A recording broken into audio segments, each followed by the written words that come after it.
Hi, it's Harry here, and we are doing the comic book haul video for December.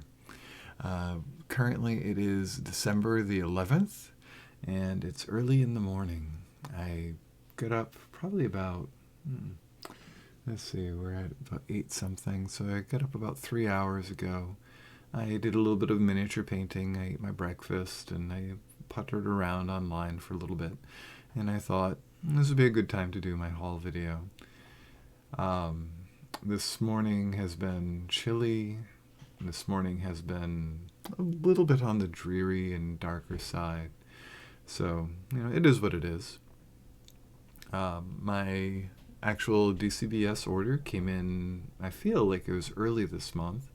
So I figured I might as well go ahead and do the video as part of our Vlogmas attempt. So anyone that's watching the channel currently knows that we are doing a little bit of Vlogmas. We're not necessarily getting every single day, and not everything is specifically holiday related. However, we are having a good time just throwing together little videos here and there, going through some of our daily life. So a lot of the videos have me and Saz in it. We have Gus did a video about a Krampus poem that I had done, and Giacomo has actually done a little bit of cooking. I did a cooking video as well. We're very, very, very green at doing anything cooking related. The Giacomo's video actually came out much better than mine, in my opinion. So, there's that. Anyhows, let us get straight to flipping the camera down to face the desktop and see what we have this month for brand new books. Okay, so hopefully you don't find this particular camera angle too odd. I'm actually looking into getting a reasonable setup to do overhead shots like this, instead of just using the webcam on top of the monitor. I feel like this is a little bit cleaner looking. I'm not getting as much of the bottom of the monitor's base in the shot. However, I do have this very strange angle going on. So I'll just say that it is an interesting, surrealistic, like German expressionistic shot. So, number one book of the month, the first one in the pile, is Batman One Bad Day, Mr. Freeze, number 1. So in this, we have Batman is going to be dealing with Mr. Freeze. This continues the... Ooh, look at that. I like it. This continues the sort of ongoing One Bad Day series, where it's going to deal with one specific villain and what happens when Batman faces them. So Mr. Freeze is one of my favorites, if only because in the cartoon series, his voice is amazing. He's a very complex character, and he is a character that I like. I like what they usually do with him. And even in the Arkham video game, he was really, really, really, and forgive the pun, cool. I loved the level that involved him. So this is a $7.99 book. It's a thick book, and it is packed with story. I am looking forward to finding out how they deal with Mr. Freeze. I really enjoyed last month's, where they dealt with the Penguin. I think that the Penguin one was the best book that they've had so far, and I'm interested in seeing what they're going to do with Mr. Freeze, and if it tops what they did with the Penguin. So that is Batman One Bad Day, Mr. Freeze. We got Creepshow number 3. You'll note that I do not have the Red Banner cover. That is because this has the Francavilla cover, and if you've been following the comic hauls at all, you know that Francisco Francavilla, it's Francisco, right? Yep, Francisco. For a moment there, I was like, was it Francisco? Anyways, but yes, you know that Francisco Francavilla is one of my favorite comic book artists. And when he did a cover for Creepshow, I immediately knew I wanted to have his cover.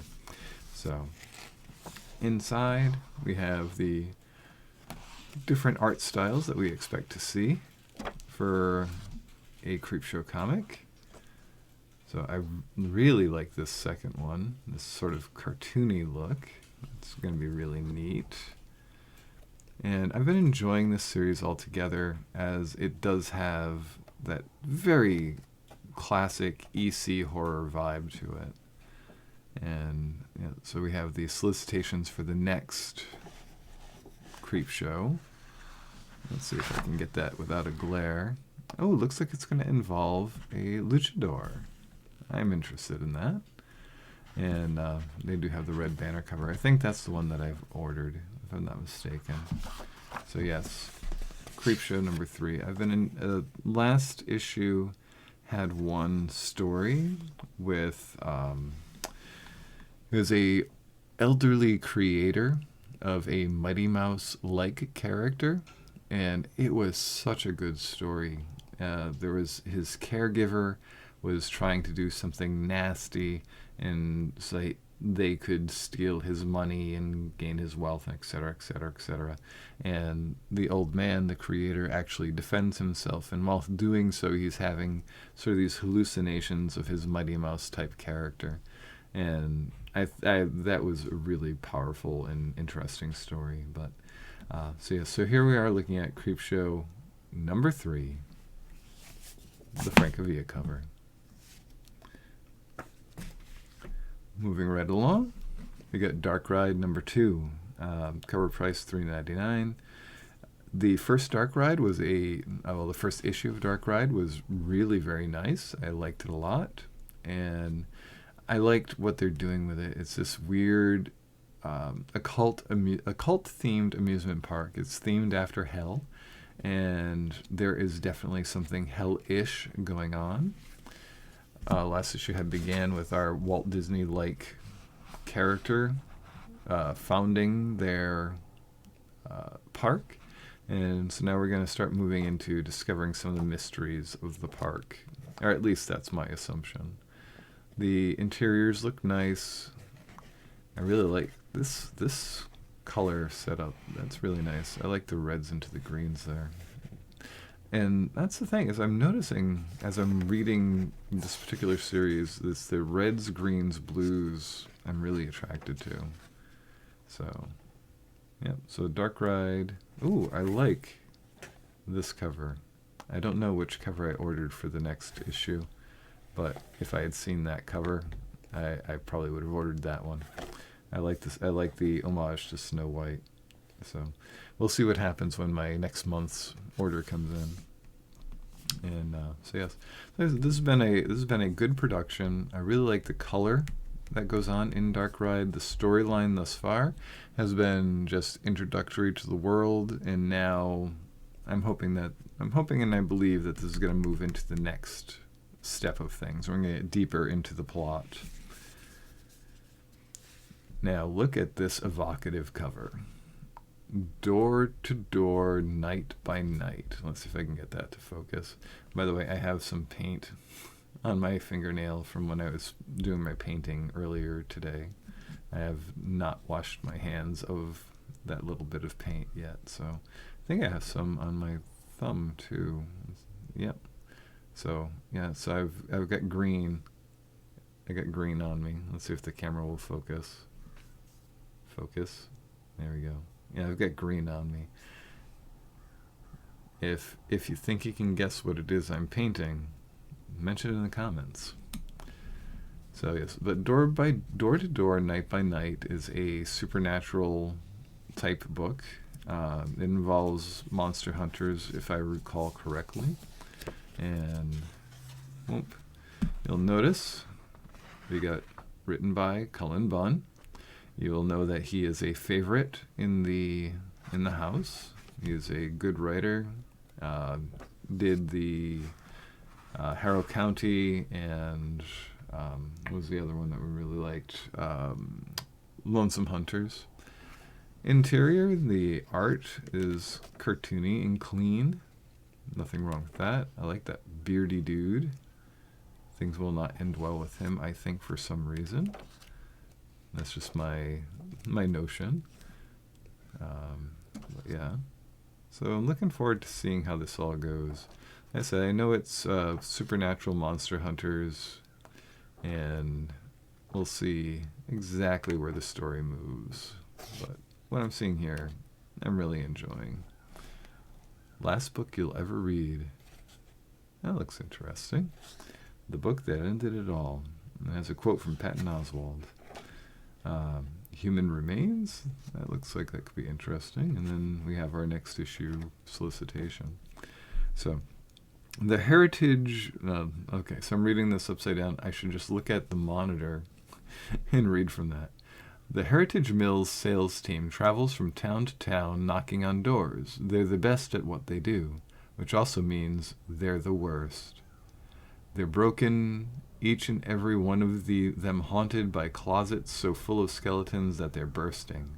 When they discover a terrible secret behind one fateful door, it opens their eyes to a world full of real monsters hidden in every small town. I really like the sound of that. I think that that's a good elevator pitch for the story. And like a lot of the comics I've been reading lately, it certainly is evocative of what I would like to run in a role-playing game. I could see this as a Quags game. Easy peasy. End After End, number 3. So, this is interesting in that I've been enjoying End After End. I do not remember any of the character names, and I hardly remember the events of things that have happened.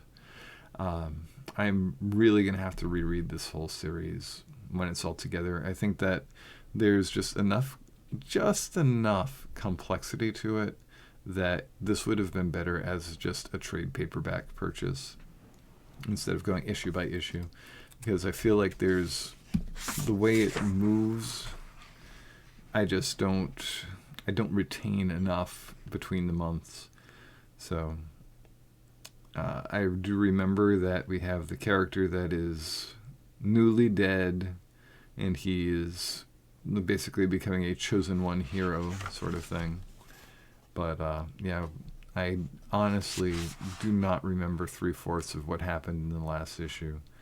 I remember that this Nomi guy is sort of a mentor. I remember that this is our main hero, and he kind of is not sure about being a hero, so he's going through the hero's journey sort of thing. But yeah, beyond that, I really, and I feel bad that I don't remember 3/4 of what's going on. I'm sure that once I read it, it'll start, just making sense in my head again. But yeah, I think that it might be a what do you want to call it, a candidate for just reading altogether. So, also from the creators of, which I assume this comic, End After End, Tim Dante, The Plot. Art looks cool on those, but yeah. Long and short, the series is almost done, from my understanding, and yeah, I really don't know. So I'll read the back of this, which may even be difficult to read on the monitor. It is teeny tiny. So, fate, destiny, providence, these things cannot be shaped by hand or forced by will. Or so we were told. In the lair of the Fuyam, a fabled relic of unimaginable power falls into Walt's grasp. Walt is our hero. A sign of his journey to becoming a hero of legend has begun. Or will he instead discover that the tighter he holds on to his dream, the more it slips from his fingers? So yes, so his name is Walt. At least I know that now. Yeah, but like I said, this is a candidate for rereading all in one shot, because I'm not retaining, for some reason, 3/4 of what happens in this book, despite the fact that when I'm actually reading the book, I'm enjoying it.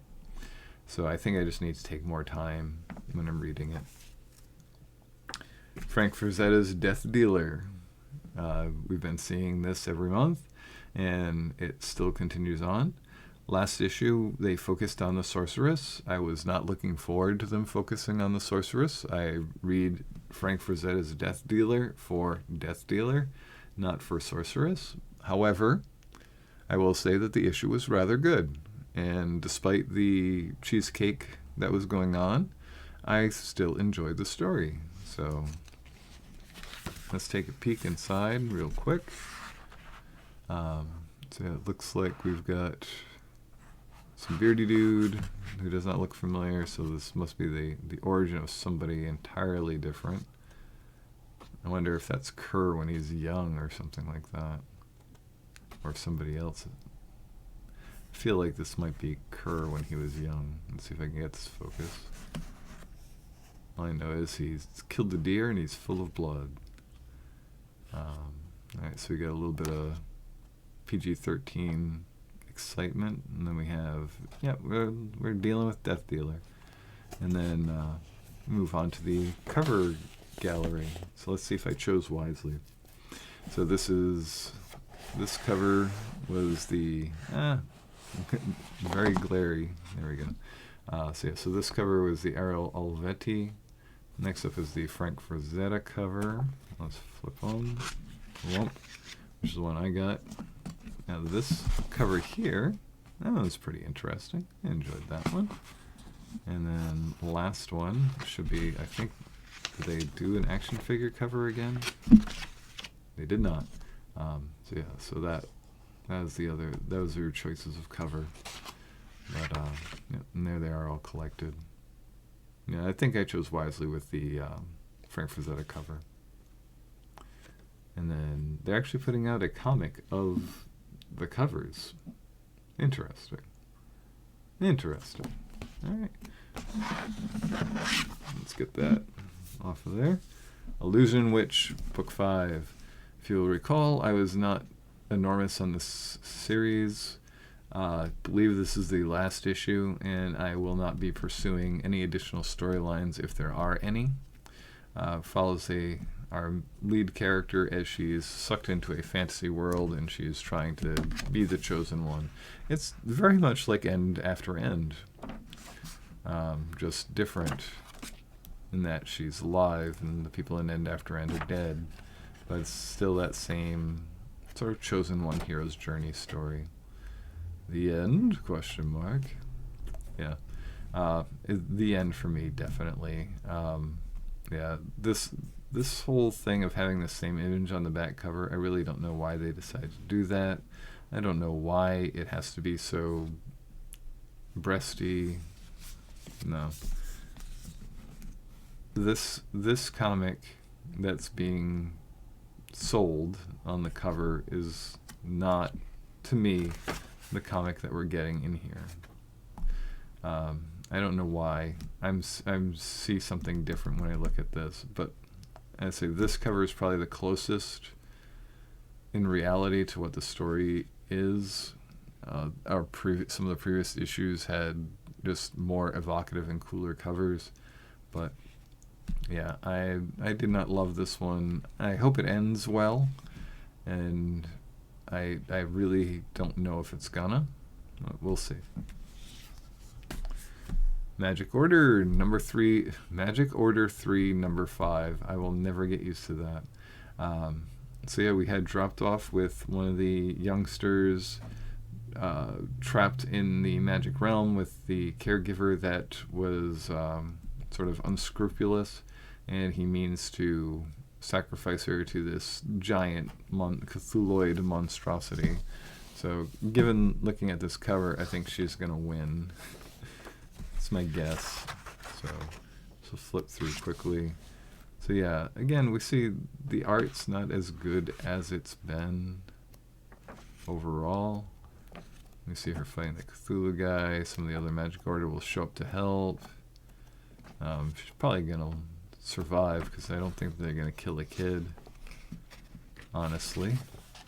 And let's just move right along because I don't want to show that ending.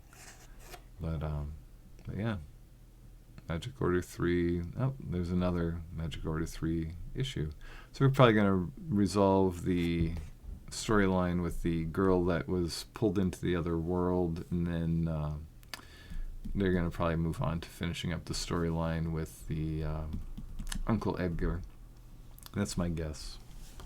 So, yeah, but I really like this cover. This cover is very nice. I like the painterly quality of it. I like the combination of colors in it. Very nice looking. And so that's Magic Order, which, they don't even put the price on the thing. So I was going to say, well, this is, there it is, $3.99. Boom.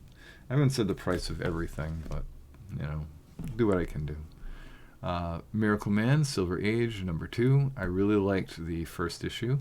And I also liked the 0 issue as well. But it's nice seeing Miracle Man back. It's nice focusing on the Kid Miracle Man, or Young Miracle Man, rather. I think it's Kid Miracle Man. My God. Anyways, but it's nice seeing the world again, this strange utopia that came about because of the hero Miracle Man, the sort of fascist society that he has set up. Everything that he's sort of in control of is interesting. And it does a good job of really, I think it's faithful to what the intent of Alan Moore when he originally was working on this series intended. So either that or, Neil Gaiman's just read enough of Alan Moore's stuff that he can emulate the feeling of an Alan Moore story, but it definitely has that vibe. And again, we have half of the book is sketchbook art.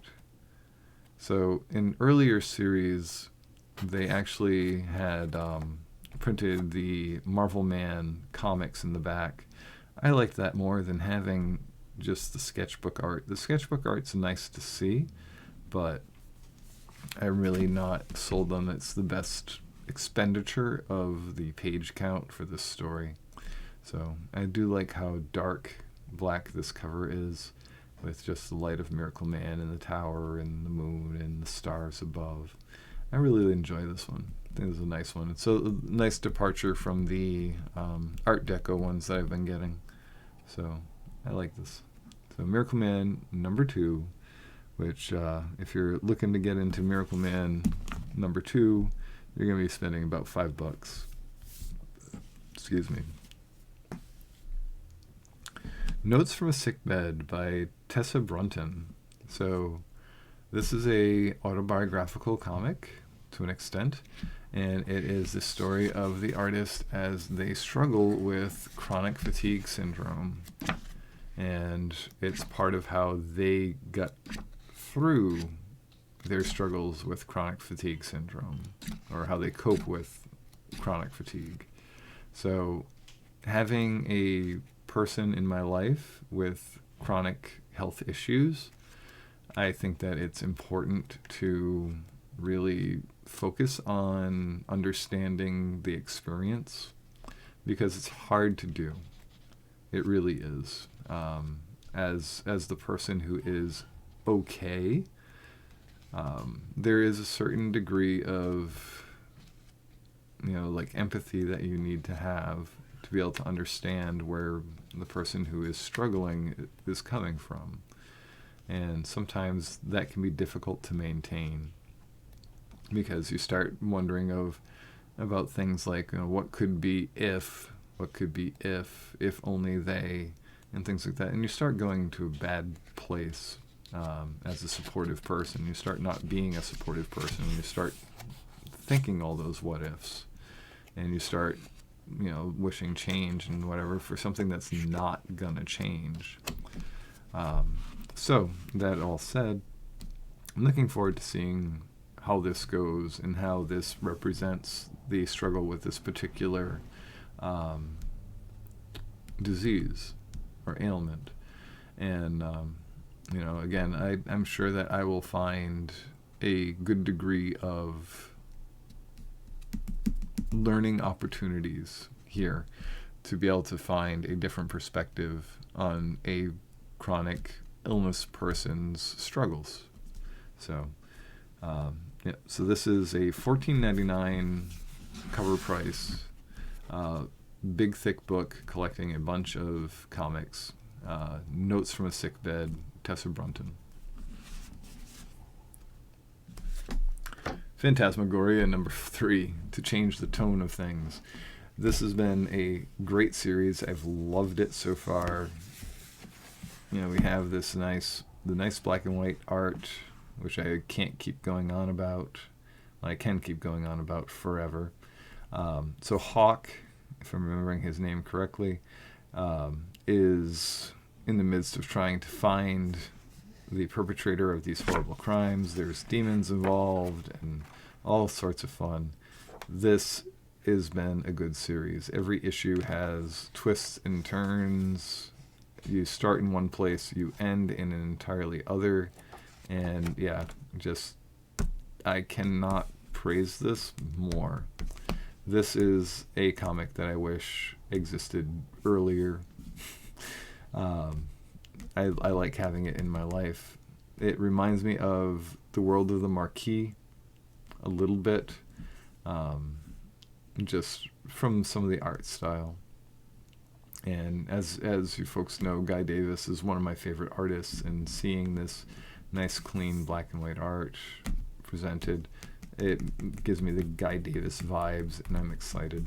I'm excited to see how this ends. So I think there's only a couple more issues left after number 3. So I'm big excited. So we got a trade paperback, Saga, Volume 10. If you have not been under a rock, you know what Saga is. It is a space adventure, love story, rebellion, lots of different things going on at once. This has been an awesome series from Fiona Staples and Brian Vaughan. And inside we're going to see beautiful art. That is very dramatic. The boots on their own. You're going to have to censor that. But yeah, it is an adult book, and so there is adult content. But yeah, I really enjoyed Saga, the earlier issues, and I'm looking forward to seeing where this story goes from where it left off. Because, I want to know what's going to happen to Hazel, which is the young girl that we see in the front who is now growing older. So originally I thought that this was going to be more the story of her parents, when the series started. This is the story of her.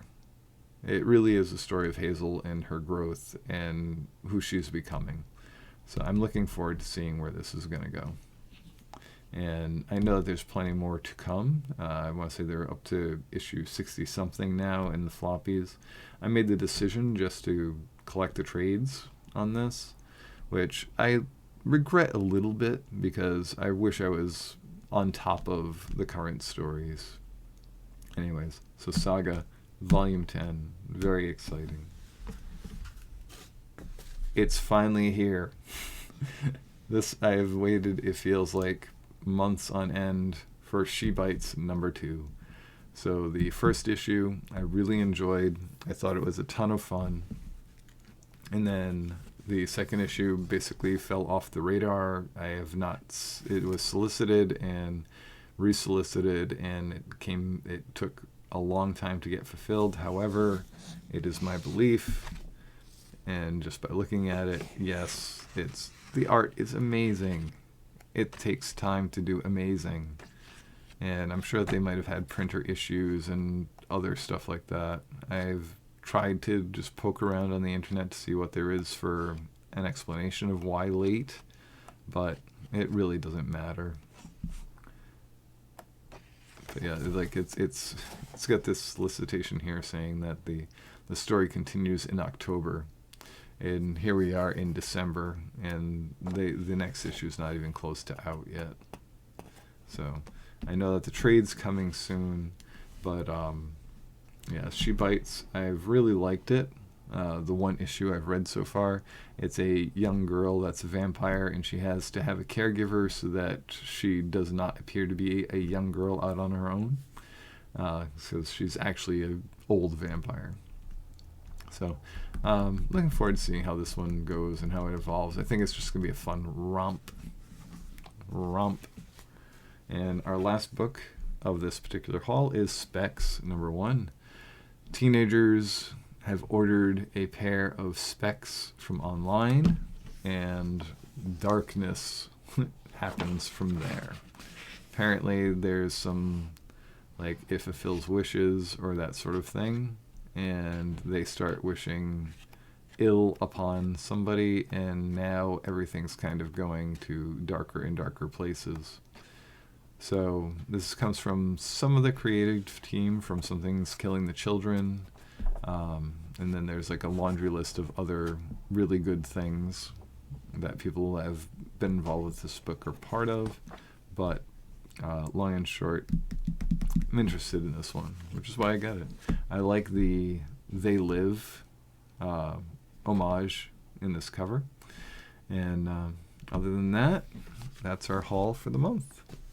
So there we are. That's our haul video for the month, including everything that I've got so far from DCBS. I'll be posting this early because why not? This will be part of our Vlogmas, and we'll be seeing some more Vlogmas stuff. Like I said, we're gonna try to be somewhat regular about it, but if we don't manage to get the video a day, do not be surprised. It just won't happen. There's a lot of editing involved, and I mean, there doesn't have to be. I don't have to do things like put like a baguette on top of a building or something like that, but I really like to have some practice doing some of these things because I want to improve and get overall better at this video production. So hopefully we can kind of get there and get you guys some fun content and all that sort of thing. So right now we are looking at the incoming Christmas season. Well, we're in the midst of Christmas season, I suppose is the best way to put it. In the U.S., everything has a season, and Christmas is like the biggest season because Christmas is when people are spending money and all that sort of thing. And being in a society where money spending is a big part of society, the fervor with which it is all done is remarkable. And the thing is, it's not something that I'm knocking at all because I love it. I love Christmas. I love giving gifts. I love receiving gifts. I love the entire thing. I love Santa. I love the wrapped presents under the tree, the lights on the tree. I love the festive music. I love the feeling of camaraderie, brotherhood, whatever you want to call it, that comes along with the season. The concept that we can go through this Ebenezer Scrooge transformation and eventually love one another instead of living in this bubble of me, make money, me do this, me do that, me do the other. No, because life is about other people. So that said, I had something specific that I thought that I wanted to talk about.